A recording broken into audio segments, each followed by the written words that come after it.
Good evening guys, स्वागत है आप सभी का विद्यासागर गुरु यूट्यूब चैनल पर। आज देखिए हम लोग एडिटोरिया का जो वॉल्यूम 1 है उसका प्रैक्टिस सेट नंबर 5 करने जा रहे हैं। ठीक है, तो अगर इसका आपको पीडीएफ चाहिए तो उसका लिंक जो है डिस्क्रिप्शन बॉक्स में दिया हुआ है, आप वहां से जाकर डाउनलोड कर सकते हैं। चलिए आज का प्रैक्टिस सेट हम लोग शुरू कर रहे हैं। पहला क्वेश्चन कर रहा है कि भारत में अधिकतर किस प्रकार के वन पाए जाते हैं। तो इंडिया में मोस्टली जो आपका फॉरेस्ट है वो उष्णकटिबंधीय पर्णपाती वन है, तो ऑप्शन ए हो जाएगा। अगला कर है कि काचिन पहाड़ियाँ भारत और किस देश के साथ सीमा का निर्माण करती है। तो ये आपका म्यांमार के साथ बनाती है काचिन की पहाड़ियाँ। आगे देखिए कह रहा है कि जलोढ़ मिट्टी के बारे में कौन सा कथन गलत है। हमको गलत इसमें स्टेटमेंट सेलेक्ट करना है। तो देखिए कह रहा है कि जलोढ़ मिट्टी भारत में एक बड़े भूभाग पर पाई जाती है, ये स्टेटमेंट सही है आपका। कह रहा है इसमें पोटास तथा चूने की पर्याप्त मात्रा भी पाई जाती है, ये भी स्टेटमेंट सही है।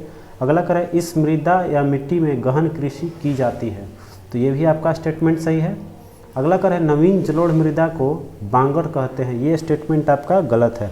तो देखिए नवीन जो नया जलोढ़ मिट्टी होती है उसको हम लोग बांगर नहीं बल्कि हम लोग उसको बोलते हैं क्या चीज़, खादर। ठीक है, उसको क्या बोलते हैं हम लोग, खादर बोलते हैं। और जो पुराने किस्म की होती है, जो अगर पुराने किस्म की होगी, नवीन नहीं बल्कि पुराने किस्म की होगी, उसको हम लोग बोलते हैं बांगर। ठीक है, चलिए आगे आते हैं। क्वेश्चन नंबर 4 देखिए कर है कि भारत में बॉक्साइट का सर्वाधिक उत्पादन कहाँ होता है। तो आपका उड़ीसा में है। ठीक है, अगला क्वेश्चन नंबर 5 देखिए कह रहा है कि कांगेर घाटी राष्ट्रीय उद्यान किस राज्य में स्थित है। तो कांगेर घाटी आपका छत्तीसगढ़ में है। अगला क्वेश्चन देखिए कह रहा है कि भारत के निम्नलिखित क्षेत्रों पर विचार करना है। ठीक है, और इसमें बताना है कि किस क्षेत्र में उष्णकटिबंधीय वर्षा वन पाई जाती है। ठीक है, देखिए ये आपका उष्णकटिबंधीय वर्षा वन 1 नंबर में दिया हुआ है, उत्तरी पूर्वी हिमालय इसमें पाया जाएगा। फिर आपका एक है पश्चिमी घाट, इसमें भी पाया जाएगा। पूर्वी घाट में आपका नहीं पाया जाता। तो इस तरह से आपका 1 और 2 ऑप्शन ए जो है वो आपका सही हो जाएगा। अगला क्वेश्चन देखिए कह रहा है कि सुंदरा ट्रेंच किस सागर या महासागर में स्थित है। तो सुंदरा ट्रेंच आपका हिंद महासागर में है। अगला कह रहा है अमरावती, हेमावती और काबिनी किसकी सहायक नदियां हैं। तो ये कावेरी की है। अगला है 1 घंटे के अंतर के लिए कितने देशांतर की आवश्यकता होगी। तो देखिए अगर आपने मेरा वीडियो अक्षांश और देशांतर वाला वीडियो देखा होगा, नहीं देखा है तो आपको इसका वीडियो मिल जाएगा, यहाँ आई बटन पर क्लिक करके देख सकते हैं। तो अक्षांश और देशांतर में आपको बताया गया है कि कैसे जो है आपका जैसे ही आप 1 डिग्री देशांतर पार करते हैं तो आपको कितना मिलता है, 4 मिनट का अंतर मिलता है। ठीक है, तो उसी हिसाब से अगर चलेंगे तो कह रहा है 1 घंटे मतलब 60 मिनट यहाँ रहेगा तो कितना हो जाएगा आपका, तो 60 मिनट 1 घंटा में 60 मिनट होता है। तो इस तरह से आप चलेंगे तो 15 हो जाएगा। तो इस तरह से आपका 15 डिग्री हो गया। अगला चलेंगे तो कह रहा है कि भारत के राष्ट्रीय जनसंख्या नीति 2020 के अनुसार निम्नलिखित में से किस वर्ष तक जनसंख्या स्थिरता प्राप्त करने का हमारा दीर्घ अवधि लक्ष्य है। तो ये आपका ऑप्शन देखेंगे तो 2000 आपका 25, 35 और आपका फिर है 45। तो इस तरह से आपका जो है 45 जो है आपका सही जवाब है। ठीक है, चलिए आगे चलेंगे तो कह रहा है कि गाय के नस्लों में कौन सी विदेशी नस्ल की गाय है। तो विदेशी नस्ल देखेंगे तो इसमें है आपका फ्रीजियन जो है वो आपका विदेशी नस्ल का है।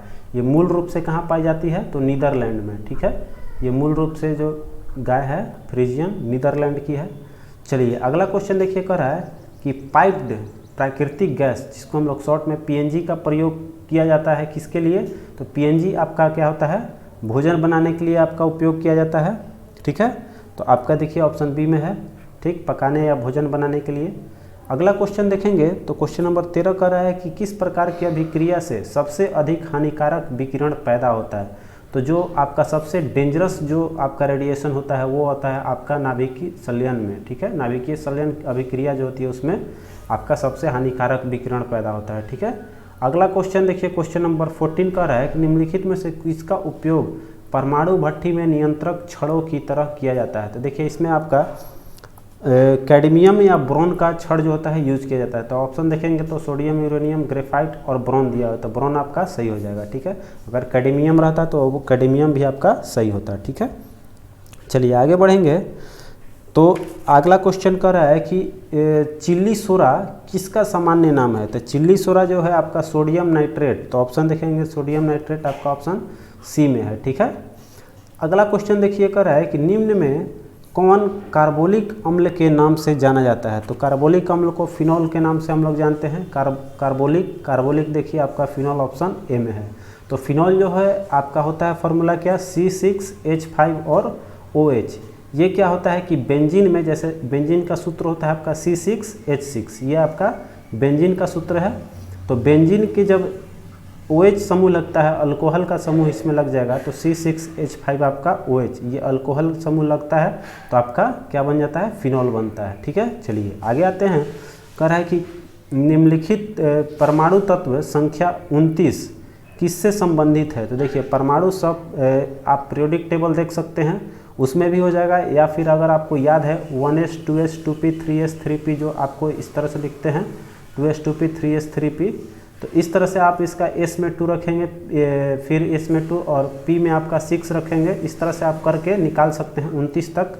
तो आपको मिलेगा कितना, ये आपको डी ब्लॉक का मिलेगा। ठीक है, तो ये क्लियर हो गया। चलिए आगे आते हैं, क्वेश्चन नंबर 18 देखते हैं।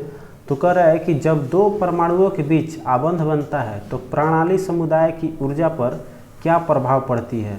तो देखिए जब दो परमाणु के बीच में आपका बॉन्ड बनता है तो बॉन्ड का फॉर्मेशन के टाइम में आपका इसमें ऊर्जा होती है जो आपका डिक्रीज हो जाती है, घट जाती है। ठीक, अगला देखिए कर निम्न में से किन कणों में कणीय तरंग की द्विप्रकृति अर्थात ड्यूअल नेचर आपका किस में पाया जाता है। तो आपको इलेक्ट्रॉन में पाया जाता है। ठीक है, आगे देखिए कर रहा है कि एंजाइम के प्रोटीन भाग को क्या कहते हैं।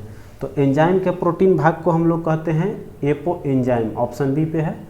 अगला कर रहा है कि निम्नलिखित में से कौन रेशेदार प्रोटीन, तो फाइबर प्रोटीन के रूप में आपको किसको जाना जाता है।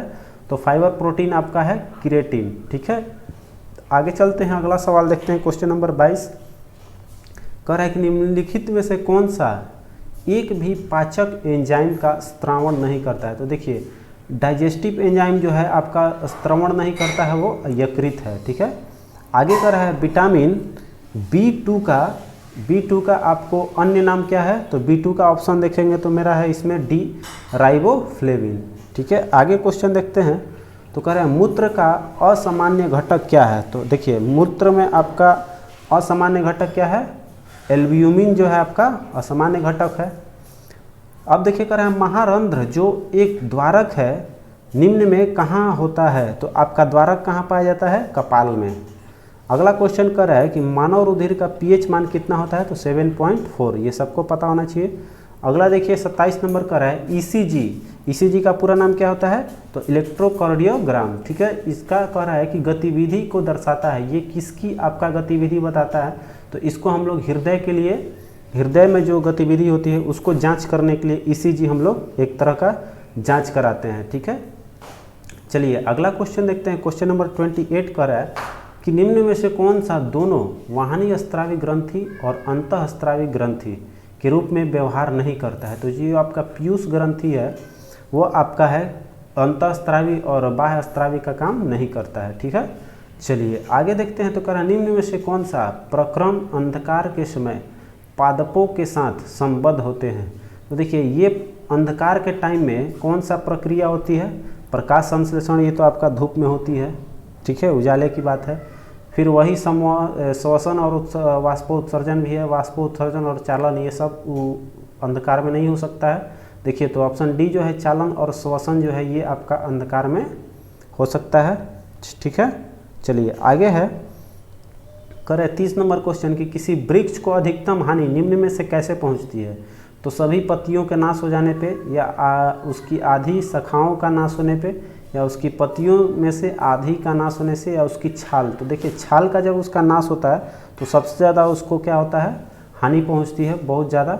तो उस तरह से आपका जो है ऑप्शन डी सही हो जाएगा। ठीक है, चलिए आते हैं क्वेश्चन नंबर 31 पे।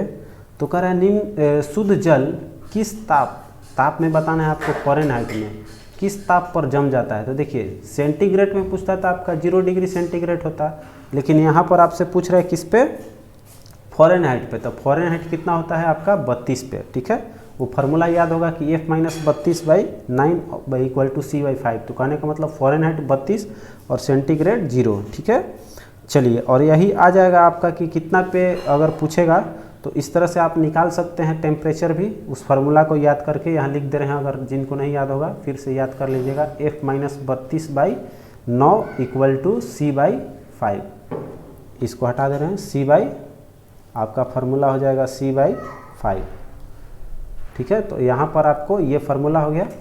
चलिए आगे बढ़ते हैं। कह रहा है कि अवतल लेंस हमेशा निम्न में से कौन सा प्रतिबिंब बनाता है, ठीक है।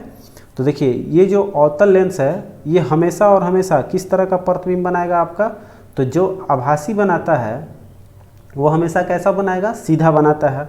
तो इस तरह से आप ऑप्शन में देखेंगे तो ऑप्शन में है आभासी और सीधा, आपका ऑप्शन बी पे है, ठीक। चलिए आगे बढ़ते हैं। तो कह रहा है कि ध्वनि का तारत्व किस पर निर्भर करता है, तो तारत्व आपका आवृत्ति पे निर्भर करता है। अगला क्वेश्चन देखिए, कह रहा है कि गैलीलियो के गिरते पिंड के नियम को और किस नियम से जानते हैं, तो इसको हम लोग क्या, न्यूटन के फर्स्ट लॉ के अकॉर्डिंगली इसको हम लोग जानते हैं, ठीक है। चलिए आगे क्वेश्चन देखते हैं। तो कह रहा है निम्न में से कौन ऊर्जा की इकाई कौन सी नहीं है, तो ऊर्जा की इकाई देखेंगे आपका जूल है ही, वाट सेकंड है, न्यूटन मीटर, ए ऑप्शन जो है केजी मीटर पर सेकंड आपका ये ऊर्जा का इकाई नहीं है, ठीक है। अगला क्वेश्चन देखिए, कर रहा है कि रेक्टिफायर का उपयोग निम्न में से किसके परिवर्तन करने में होता है, तो देखिए इसमें जो चेंजेस किए जाते हैं उसको आप क्या कर सकते हैं, इसमें एसी करंट को आप डीसी करंट में कन्वर्ट कर सकते हैं, ठीक है। चलिए आगे चलते हैं। 37 क्वेश्चन आएंगे। तो कह रहा है कि उच्चतम न्यायालय मतलब सुप्रीम कोर्ट के न्यायाधीशों की संख्या बढ़ाने का अधिकार आपको किसको दिया गया है, संसद को। अगला कह रहा है कि लोकसभा की बैठक किस प्रकार समाप्त की जाती है, तो स्थगन द्वारा भी होता है, सत्रावासन द्वारा भी होता है, विघटन द्वारा भी होता है। तो इस तरह से आपका हो जाएगा उपरोक्त में से सभी द्वारा, ठीक है।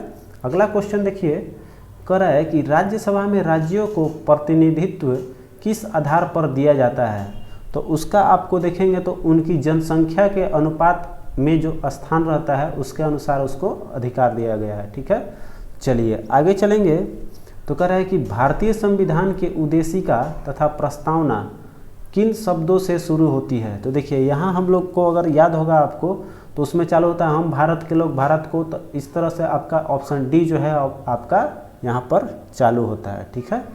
चलिए आगे आते हैं। क्वेश्चन नंबर 41 पे कह रहा है कि संविधान के किस संशोधन द्वारा लोकसभा के सदस्यों की संख्या 525 से बढ़ाकर 545 कर दी गई है, तो वो आपका 31वां संविधान संशोधन था, ठीक है। चलिए आगे आते हैं। 42 पे कह रहा है कि राज्यों के सीमा क्षेत्र में कमी नाम परिवर्तन से संबंधित विधेयक पर निम्न में से किसकी पूर्व मंजूरी आवश्यक है, तो ये आपका राष्ट्रपति का इसमें जरूरी पड़ता है।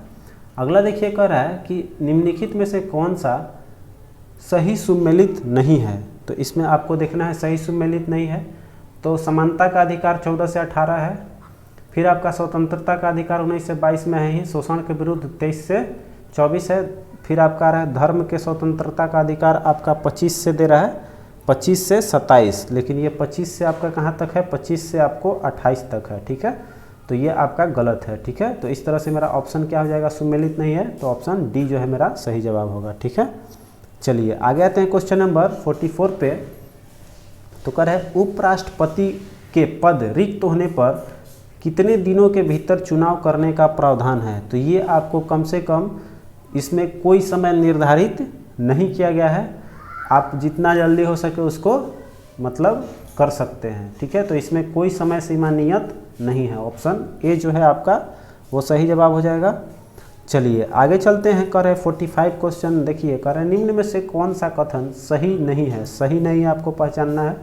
तो कह रहा है पहला कि राज्य के महाधिवक्ता राज्यपाल के प्रसाद पर्यंत पद धारण करता है, ये आपका सही है।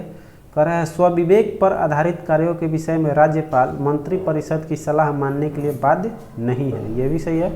अगला कह रहा है राज्यपाल का वेतन और भत्ता केंद्र की संचित निधि पर भारित होती है, नहीं, ये आपका गलत है, ठीक है। ये आपका गलत स्टेटमेंट हो गया, ठीक है। चलिए ये देखिए नहीं, ये इसमें कह रहा है कि देखिए राज्यपाल कह रहा है कि राज्यपाल के वेतन और भत्ते की संचित निधि पर इसमें भारित होती है, देखिए तो कह रहा है कि इसमें भारित होती है, ये बात तो आपका यहाँ देखिए भारित का बात कर रहा है, तो राज्यपाल के वेतन और भत्ते की संचित निधि पर तो भारित होती है। फिर आपको कह रहा है राज्यपाल की विधायिका के अंग होते हैं, तो इसमें ऑप्शन सी ही आपका गलत माना जाएगा। ठीक है, संचित निधि पर भारित नहीं होती है।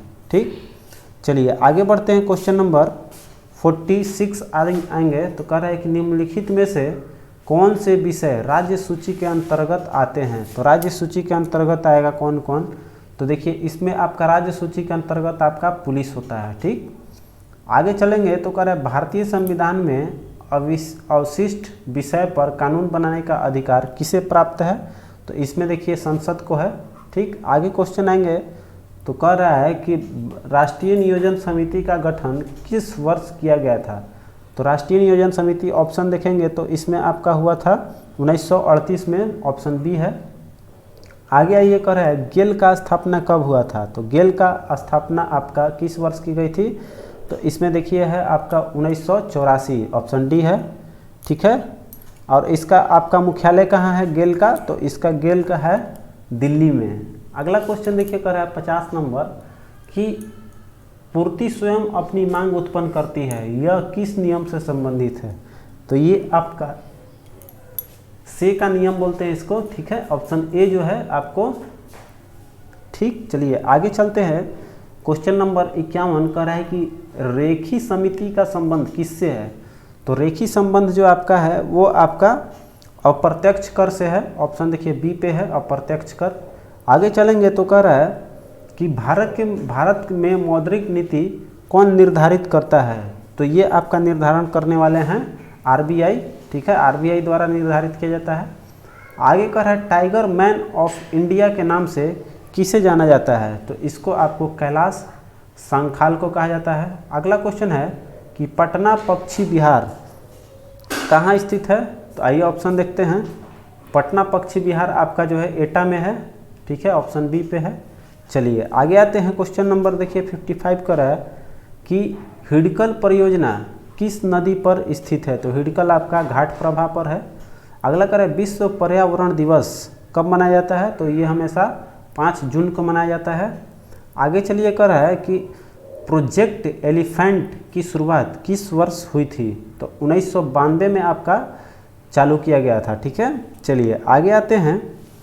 कह रहा है कि अंतर्राष्ट्रीय जैव विविधता दिवस का थीम क्या है, तो देखिए अंतर्राष्ट्रीय जैव विविधता दिवस आपका हर समय कब मनाया जाता है, तो 22 मई को मनाया जाता है। ठीक है, 22 मई को मनाया जाता है। अब देखिए इसमें इसका थीम पूछ रहा है, तो 2020 का जो थीम है आपका है our solution are in nature. ठीक है, ऑप्शन सी में है। ठीक है, आगे देखिए कर 59 का है कि विश्व प्रेस स्वतंत्रता सूचकांक 2020 में भारत का स्थान कौन सा रहा है, तो आपका 142वां था।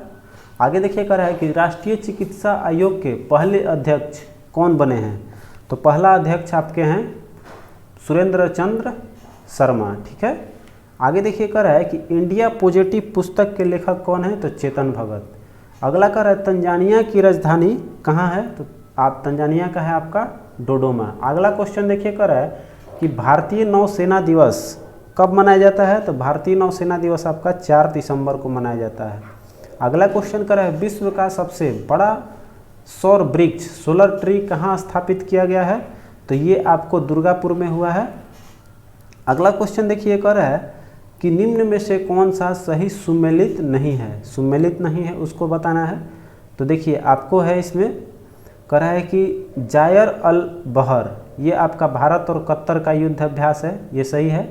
अगला कह रहा है कि देखिए अगला में है मिनेक्स, तो मिनेक्स में आपको दे रहा है भारत और मालदीव का। ठीक है, तो मिनेक्स में आपका हो जाएगा भारत और मालदीव का, इसमें एम से हो जाएगा आपका म्यांमार का है ये आपका, तो ये आपका मिनेक्स है आपका गलत है। ठीक है, समुद्र शक्ति आपका भारत इंडोनेशिया ये सही है, और जिमेक्स में GI मतलब जापान इंडिया ये आपका सही है। ठीक है, तो इस तरह से आपका बी जो है गलत है, तो सुमेलित नहीं है, तो ऑप्शन बी जो है आपका वो सही हो जाएगा। ठीक, चलिए आगे चलते हैं। कर रहा है 47 कि 2020 में साहित्य के क्षेत्र में किसको मिला गया है, तो ये आपको लुइस ग्लिक को, देखिए लुइस ग्लिक ऑप्शन सी में है, साहित्य का नोबेल पुरस्कार दिया गया है। चलिए आगे आते हैं क्वेश्चन नंबर 68। देखिए कह रहा है कि हाल ही में किस राज्य सरकार ने शुष्क इलाकों में ग्रीन कॉर्पेट बनाने के लिए जल कला योजना शुरू की है। तो जल कला योजना आपका आंध्र प्रदेश में प्रारंभ किया गया है। ठीक है, जल कला योजना याद रखिए। चलिए आगे आते हैं 69। कह रहा है किस सरकार ने संजीवन नाम से एक मोबाइल ऐप लॉन्च किया है। तो संजीवन लॉन्च किया है आपका बिहार ने। ठीक है, चलिए आगे चलते हैं। ये कोविड-19 से संबंधित है संजीवन। ठीक है, चलिए अगला क्वेश्चन देखते हैं। 79 के बाद आते हैं 69 के बाद आते हैं 70। आगे चले गए थे अगले स्लाइड पे, लेकिन अभी हमारा 2 क्वेश्चन बचा हुआ है, 70 और 71। तो 70 क्वेश्चन देखते हैं। तो कह रहा है कि 29 अगस्त को राष्ट्रीय खेल दिवस के अवसर पर 5 खिलाड़ियों को राजीव गांधी खेल रत्न पुरस्कार प्रदान किया गया है। इनमें से कौन शामिल नहीं है। ठीक है, तो देखिए आपको राजीव गांधी पुरस्कार जो दिया गया था उसमें रोहित शर्मा थे, फिर आपको मरियप्पन टी थे, और मोनिका बत्रा थी, और विनेश फोगाट और रानी रामपाल थी। ठीक है, तो इसमें आप देखेंगे तो कौन नहीं थी। तो इसमें आप देख रहे हैं आपका जसप्रीत बुमराह है, वो आपके शामिल नहीं थे। तो ऑप्शन सी आपका सही हो जाएगा। चलिए अगला कर रहा है निम्नलिखित में से कौन सा सही सुमेलित है। तो सुमेलित बताना है आपको। तो इनमें देखेंगे तो कह रहा है कि नु आखाई उत्सव उड़ीसा, ये आपका सही है। फिर कह रहा है चापचर कूट उत्सव मिजोरम, ये भी सही है। फिर देखिए आपका कह रहा है फूलदेई उत्सव उत्तराखंड, ये भी सही है। तो तीनों सही है। तो इनमें से सभी सही हैं। आपका जो ऑप्शन डी है वो सही जवाब हो जाएगा। ठीक है, चलिए आगे चलते हैं 72 देखते हैं। तो 72 का आइए, कह रहा है कि किस राज्य सरकार ने हाल ही में सैनिकों के लिए निःशुल्क बस सेवा का प्रारंभ किया है। तो ये आपका है राजस्थान। ठीक है, आगे है कि प्रसिद्ध व्यक्ति बलवीर सिंह जिनका निधन मई 2020 में हुआ है, वह किस खेल से संबंधित है। तो बलवीर सिंह आपके हॉकी से हैं। चलिए आगे आते हैं। कह रहा है कि भारतीय वन सर्वेक्षण रिपोर्ट 2019 के अनुसार देश में कुल भौगोलिक क्षेत्रफल का वनावरण कितना प्रतिशत है भारत में आपका। तो 21.67%। ठीक है, कह रहा है कि यूएसए ओपन जो है 2020 में पुरुष विजेता उसके हैं डोमिनिक थियम जो हैं किस देश के खिलाड़ी हैं। तो आपके ऑस्ट्रिया के हैं। ठीक है, आगे आते हैं। कह रहा है कि 72वें गणतंत्र दिवस के अवसर पर किस देश के राष्ट्रपति को अतिथि के रूप में आमंत्रित किया गया है। ठीक है, तो इसमें आपका किसको बुलाया गया है। तो सूरीनाम का, ऑप्शन ए जो है आपका सही है। चलिए आगे कह रहा है कि भारत की पहली सौर आधारित जलापूर्ति परियोजना की शुरुआत किस राज्य में किया गया है। तो ये आपका अरुणाचल प्रदेश है। अगला है कि विश्व की सबसे बड़ी परमाणु संलयन परियोजना किस देश में स्थापित किया जा रहा है। तो विश्व का सबसे बड़ा जो परमाणु संयंत्र है आपको फ्रांस में। ठीक है, परमाणु संलयन वाला है, विखंडन वाला आपका परियोजना नहीं है, इस चीज़ को ध्यान दीजिएगा। ये आपका संलयन परियोजना फ्रांस में ला रही है। चलिए आगे आते हैं। 79 कह रहा है कि अंतर्राष्ट्रीय सौर गठबंधन के लिए अगले 2 वर्षों के लिए अध्यक्ष के रूप में किस देश को चुना गया है। तो इसमें आपका देखेंगे तो भारत और फ्रांस, ए और बी दोनों है। तो इस तरह से ऑप्शन डी हो जाएगा। ठीक है, आगे आएंगे। क्वेश्चन नंबर 80 देखिए, कह रहा है कि 27वां अपेक सम्मेलन। तो अपेक सम्मेलन 2020 कहाँ हुआ था आपका। तो मलेशिया में। ठीक है, मलेशिया है। चलिए आगे आते हैं। कह रहा है कि बिहार विधानसभा चुनाव 2020 कितने चरण में समाप्त हुआ था। तो आपका 3 चरण में था। ठीक है, चलिए अगला देखिए। कह रहा है कि कोविड-19 के संक्रमण मास्क को अनिवार्यता को लेकर कानून बनाने वाला देश का पहला राज्य कौन सा बना है। तो ये आपका राजस्थान है। अगला कह रहा है कि कठोपनिषद का संबंध किस वेद से है। तो कठोपनिषद आपका जो है वो आपका यजुर्वेद का है। ठीक, आगे कह रहा है कि वैशेषिक दर्शन के प्रतिपादक कौन थे। तो ये आपका कणाद मुनि है, ऑप्शन सी में है कणाद मुनि। ठीक, आगे आते हैं। 85 कह रहा है कि किस मगध सम्राट को कुंडिक के नाम से जाना जाता है। तो कुंडिक कहा जाता है किसको आपको, अजातशत्रु को, ऑप्शन बी पे है। अगला कह रहा है कि हर्ब ए सर्व नामक सिंचाई को किसने लगाया था। तो देखिए ये बहुत ही इंपॉर्टेंट है, ये FST फिरोज शाह तुगलक द्वारा ये प्रारंभ किया गया था। ठीक है, अगला क्वेश्चन है कि किस सूफी संत का आदि ग्रंथ में जिक्र किया गया है। तो इसमें हम लोग ऑप्शन देखेंगे तो बाबा फरीद जो है ऑप्शन बी पे, इनका आदि ग्रंथ में वर्णन मिलता है। अगला देखिए कर रहा है कि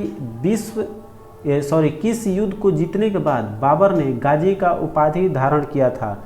तो गाजी का खनवा का युद्ध जब जीता था तो आपको बाबर ने गाजी का उपाधि धारण किया था। अगला देखिए क्वेश्चन नंबर 89 कर रहा है कि किस मुगल शासक को अंग्रेजों ने रंगून निर्वासित किया था। तो देखिए अंग्रेजों ने रंगून में किसको भेजा था, ऑप्शन देखेंगे आपका तो बहादुर शाह द्वितीय जो है आपका इसमें सही जवाब है, जिसको भेजा था रंगून। आगे देखिए करें 90 क्वेश्चन नंबर कि द्वितीय आंग्ल मैसूर युद्ध किस संधि के तहत समाप्त हुआ था। तो इसमें मंगलोर का संधि हुआ था। करें कि अगला क्वेश्चन कि किस वर्ष भारतीय राष्ट्रीय कांग्रेस का अधिवेशन बिहार के बांकीपुर में आयोजित की गई थी। तो देखिए बिहार के बांकीपुर में आपका आयोजन किया गया था और उस समय आपकी अध्यक्षता किया था RN मधलोकर ने। ठीक है, 1927वां जो है आपका 1912 में आपका ये सम्मेलन हुआ था। ठीक है, बिहार वाला। चलिए आगे आते हैं तो कह रहा है कि लैंड होल्डर्स सोसाइटी के स्थापना किसके द्वारा की गई थी। तो ये आपके द्वारिकानाथ टैगोर द्वारा। ठीक है, चलिए अगला क्वेश्चन है कि मॉन्टेग्यू घोषणा को किस भारतीय ने सूर्यविहीन उषा काल कहा था। तो सूर्यविहीन उषा काल इसको बाल गंगाधर तिलक द्वारा कहा गया था। ठीक है, इन्होंने कहा था इसको कि ये जो है सूर्यविहीन उषा काल है। ठीक, चलिए आगे आते हैं 94 करें कि 1937 में प्रांतीय चुनाव में कांग्रेस पार्टी का चुनाव चिन्ह क्या था। तो उस समय आपका चुनाव चिन्ह पीला बक्सा था इसका। ठीक, चलिए आगे आते हैं कह रहा है कि दिए गए पुस्तक और उनके लेखक का सही मिलान करना है। ठीक है, तो आनंद मठ देखिए आपका बड़किम चंद्र चटर्जी हैं। ठीक, फिर आपके अभ्युदय के मदन मोहन मालवीय। ठीक है, फिर आपका है ब्रोकन विंग देखिए सरोजनी नायडू। फिर आपका इंडिया टुडे आपका हो गया राजनी पाम दत्त। तो इस तरह से आपका क्या है, ए का 4-3-2-1 इस कूट में मिला लेंगे कि 4-3-2-1 कहाँ है। तो कूट में दिया हुआ है 4-3-2-1, ऑप्शन सी जो है आपका वो सही जवाब होगा। अगला कह रहा है कि रेशमी रुमाल षड्यंत्र किससे संबंधित है। तो देखिए रेशमी रुमाल षड्यंत्र जो है और मौलवी उबैदुल्ला सिंधी का है। ठीक है, चलिए आगे चलते हैं। क्वेश्चन नंबर 97 कर रहा है कि निम्नलिखित प्रथम 10 पूर्ण संख्या के घनों का योग क्या होगा। तो देखिए आपका पूर्ण संख्या जो है वो कहाँ से चालू होगी, 0 से चालू होती है। तो 1 2 3 जाते जाते कहाँ तक आएगा, 9 तक आएगा। ठीक है, 9 से लेकर और 0 भी शामिल है तो चूंकि 10 हो जाएगा। तो घनों का योग होता है, हम लोग घनों का योग पढ़े हैं क्या, फॉर्मूला इसका क्या होता है कि n × n+1/2 का होल स्क्वायर। ये हम लोग फार्मूला जान रहे हैं। तो n की जगह क्या करना है हमको, बस खाली वैल्यू पुट कर देना है। अंतिम संख्या कितना है, 9 है।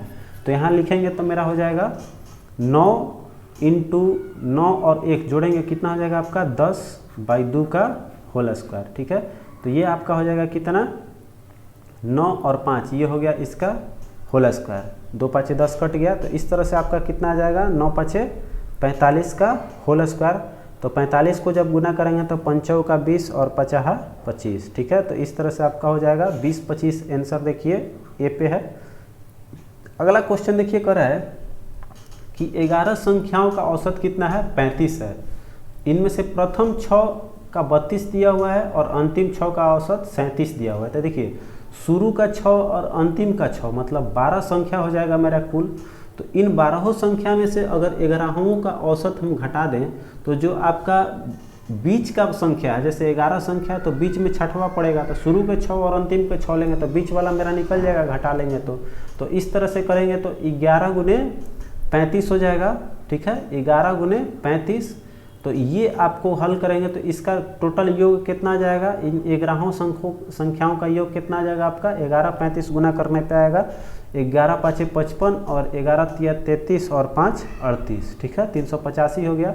फिर आपका करा है 6 संख्या कितना है, ये 6 संख्या का निकालेंगे औसत, तो 6 गुना 32, तो ये गुना करेंगे तो हो जाएगा 6 दूनी का 12 और 6 18 1 19, फिर आपका है कितना 37 का है, तो 37 दिया हुआ है 6 गो का, तो 37 गुना 6 कर लेंगे तो इसका योग आ जाएगा 7 के 42 और 18 और 18 4 22, ठीक है।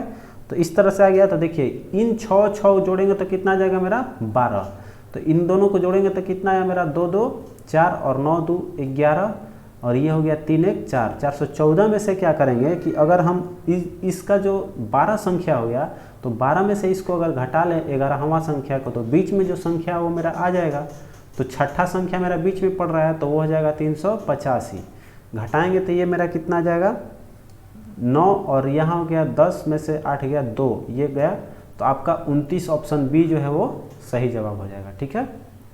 चलिए अब अगला देखते हैं। अगला क्वेश्चन करा है कि किसी परीक्षा में 34% छात्र गणित में फेल होते हैं, मैथ में फेल हो गए हैं, और 52% जो है आपके अंग्रेजी में फेल हो गए हैं, तो 20% छात्र जो है दोनों में फेल हो गए हैं, तो दोनों विषय में पास होने वाले छात्रों की संख्या। तो पहले निकालते हैं हम लोग कि या इसमें से दोनों विषय में फेल हुए हैं जब, तो इससे हम निकालेंगे कि टोटल कितना है, दोनों विषय के निकालते हैं कितना होगा, कंपेयर करते हैं। तो देखिए नंबर ऑफ ए कितना, नंबर ऑफ आपका मैथ दिया हुआ है कितना, जो फेल हुए हैं आपका 34%, ठीक है। फिर आपका नंबर ऑफ इसका कितना दिया है, मैथ का हुआ है और अंग्रेजी का है, तो इंग्लिश पे दिया हुआ है आपका कितना 42% है, सॉरी 20 लिख दिए, 42% है आपका ये, और दोनों का दिया हुआ है वो आपका दिया हुआ है, ये है आपका 42%, और जो दोनों में फेल हुआ है मतलब नंबर ऑफ एम यूनियन ई, मतलब इसमें दोनों का शामिल है, ए मैथ वाला भी और ई वाला भी, तो दोनों फेल हुआ है वो कितना है आपका 20%। तो इस तरह से हम लोग निकाल लेंगे कि आखिर इसमें से कितना मेरा दोनों विषय में पास हुआ है। तो इस तरह से निकालना है। तो देखिए चूंकि 100% होगा तो उसमें से निकालेंगे तो नंबर ऑफ ए और नंबर ऑफ एम और नंबर ऑफ ई क्या करेंगे, जोड़ लेंगे, तो 34 प्लस 42, और इसमें से क्या करेंगे हम लोग, जो दोनों विषय में फेल हुआ है तो इसको हम लोग निकाल लेंगे कि एक्यूरेट आखिर कितना % फेल हुआ है। तो फेल का संख्या निकालते हैं कि कितना % मेरा जो है विद्यार्थी दोनों विषय में फेल हुआ है। तो देखिए निकालते हैं तो इसको जोड़ेंगे तो कितना हो जाएगा 4 और 2 6, और इसका हो जाएगा 7, इसमें से क्या हो जाएगा 20 आपका घट जाएगा, तो आ जाएगा कितना 56। अब देखिए ये 56 जो आया है ये मेरा क्या है, 56 जो आया मेरा वो कह रहा है दोनों, इसमें से आपको पूछ रहा है कि दोनों विषयों में पास होने वाले छात्रों की प्रतिशत। तो इसमें मेरा क्या है कि ये जो है दोनों विषय में ये क्या आया, मेरा फेल वाला आ गया, ठीक है। तो हमको निकालना है पास वाला, तो चूंकि 100% स्टूडेंट हैं उसमें से 56% क्या हुए हैं, फेल हो गए, तो फेल हो गए तो पास वाला का संख्या निकालना है, तो घटा लेंगे तो नहीं आ जाएगा, तो इसको घटा लेंगे हम, बस सिंपल है। तो 54% मेरा ये क्या हुआ है, छात्र पास हुए हैं। तो ऑप्शन देखिए दोनों विषय में पास हुआ है 54, ठीक है। अगला क्वेश्चन देखिए कह रहा है कि ए बी और सी इक्वल टू दिया हुआ है 0, तो A square plus B square plus C square, और इसके बाटा में ए बी सी दिया हुआ है, तो उसका मान इस तरह से पूछ रहा है। तो देखिए इसको निकालने के लिए क्या करेंगे हम लोग, चूंकि A B C equal to 0 दे दिया है, तो सबसे पहले नीचे का हम लोग एलसीएम निकालेंगे तो 2abc आएगा, तो इसमें 2bc कट जाएगा तो आपका बचेगा 2bc कट जाएगा तो केवल a बचेगा, तो a स्क्वायर में गुना होगा तो aq हो जाएगा, फिर इसी तरह से ये हो जाएगा bq और ये हो जाएगा आपका cq, ठीक। तो कह रहे a प्लस बी प्लस सी बराबर क्या है, 0 है, तो जब a प्लस बी प्लस सी बराबर 0 होता है तो aq plus bq plus cq बराबर कितना होता है, 3abc के बराबर होता है, ठीक है। ये चीज़ पता है आप लोगों को। तो यहाँ देखिए यहाँ हम लोग क्या लिख लेंगे 3abc, तो यहाँ हम लोग लिखते हैं 3 ऊपर के इक्वल टू हो जाएगा 3abc, ठीक है, और नीचे में कितना है आपका 2abc, तो abc खत्म, आपका कितना बच गया 3/2। तो इसको जब लिखेंगे 3/2 ऑप्शन देखेंगे तो ये ऑप्शन डी दिया हुआ है पूर्णांक में, एक पूर्णांक 1/2, तो इसको लिखेंगे 2 1 2 इक्वल टू 3/2, ये आपका दिया हुआ है, ठीक है। तो इस तरह से ऑप्शन डी हो गया। तो आज का अगर आपको प्रैक्टिस सेट सॉल्यूशन अच्छा लगा हो तो प्लीज़ वीडियो को लाइक कीजिए और अपने दोस्तों के साथ शेयर जरूर कीजिए। तो मिलते हैं अब अगले प्रैक्टिस सेट में। अब आपका वॉल्यूम 2 भी चूँकि साथ साथ चल रहा है तो अगला वीडियो हो सकता है वॉल्यूम 2 का मिले। बाकी ये वॉल्यूम 1 और वॉल्यूम 2 आपको दोनों ख़त्म करके ही ये वीडियो आपको क्लोज किया जाएगा, ये कंप्लीट करा दिया जाएगा सेट। तो मिलते हैं अब अगले वीडियो में। और क्राउन बुक जो है आपका चल ही रहा है, ठीक है। तो इतना चीज़ रखते हैं हम लोग अभी फ़िलहाल के लिए। और बहुत जल्द आप लोगों का एक CDPO का सेट लेकर आए हैं, तो CDPO का भी आपका सेट प्रैक्टिस चालू किया जाएगा। अब मिलते हैं, तब तक अगले वीडियो में आप अपना ख्याल रखें।